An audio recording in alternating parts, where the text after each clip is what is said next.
पृथ्वी पर जिसने जन्म लिया है उसकी मृत्यु निश्चित है। इसीलिए मृत्युलोक में मृत्यु ही केवल एकमात्र सत्य है। शरीर में जब तक श्वास है तब तक हमारा अस्तित्व है। जिस समय शरीर से श्वास का आवागमन बंद हो जाता है, शरीर से आत्मा निकल जाती है, तब हमारा अस्तित्व निर्जीव हो जाता है। हिंदू मान्यताओं में भी मनुष्य के शरीर का महत्व सिर्फ नाम मात्र का ही बताया गया है। यदि कुछ महत्वपूर्ण है तो वो है अंतरात्मा। हिंदू धर्म में मृत्यु के पश्चात दाह संस्कार किया जाता है। मृत्यु से लेकर दाह संस्कार और उसके बाद भी कई सारे रीति रिवाजों का पालन किया जाता है। मृत्यु के बाद जब पार्थिव शरीर को जलाया जाता है तो जलने के बाद उसके शरीर की बची हुई राख अस्थियां कहलाती हैं, जिसे पूरे विधि विधान के साथ पवित्र नदी में प्रवाहित किया जाता है। कई स्थानों पर अस्थियों को मिट्टी के मटके में रखा जाता है तो कई स्थानों पर लाल या सफ़ेद कपड़े की थैली में रखा जाता है। इसीलिए पार्थिव शरीर को मिट्टी भी कहा जाता है। इसके पीछे मान्यता है कि मरने के बाद शरीर मिट्टी में ही मिल जाता है।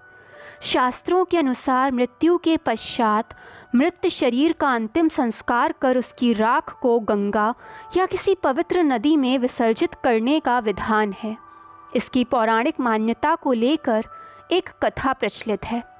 आइए जानते हैं। एक बहुत ही निर्दयी व्यक्ति अपने परिवार के साथ रहता था। वो कई लोगों को प्रताड़ित करता था। उसने अपने जीवन में कभी कोई पुण्य नहीं किया था। एक दिन वो पास के जंगल में शिकार करने गया। उसी दिन एक बाघ ने उसे मार दिया। उस व्यक्ति की मृत्यु के उपरांत यमदूत उसकी आत्मा को लेने आए।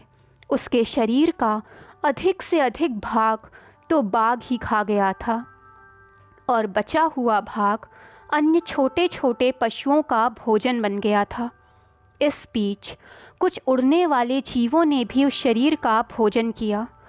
अचानक एक पक्षी हड्डी के एक टुकड़े को लेकर अन्य जीवों से छिपाता हुआ आकाश की ओर उड़ पड़ा। उसके पीछे दूसरा जीव भी भागा और दोनों के बीच हड्डी को लेकर विवाद होने लगा।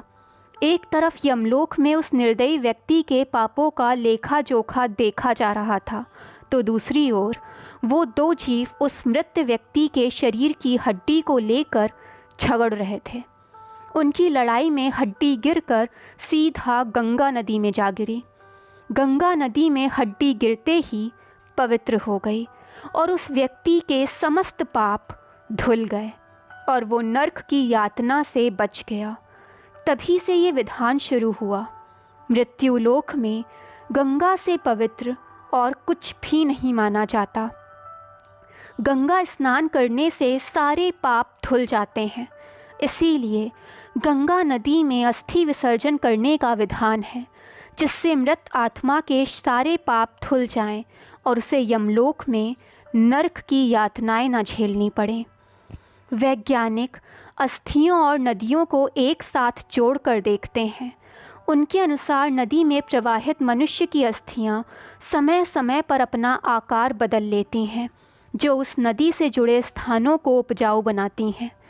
नदी का पानी धरती के जिस स्थान को भी स्पर्श करता है वो उपजाऊ बन जाता है। अर्थात मृत्यु के बाद भी अस्थियां प्रकृति को एक नया जीवन देने का कार्य करती हैं। दोस्तों, वीडियो पसंद आए तो चैनल को लाइक, सब्सक्राइब एंड शेयर करें ताकि चैनल की नोटिफिकेशंस आपको मिलती रहें।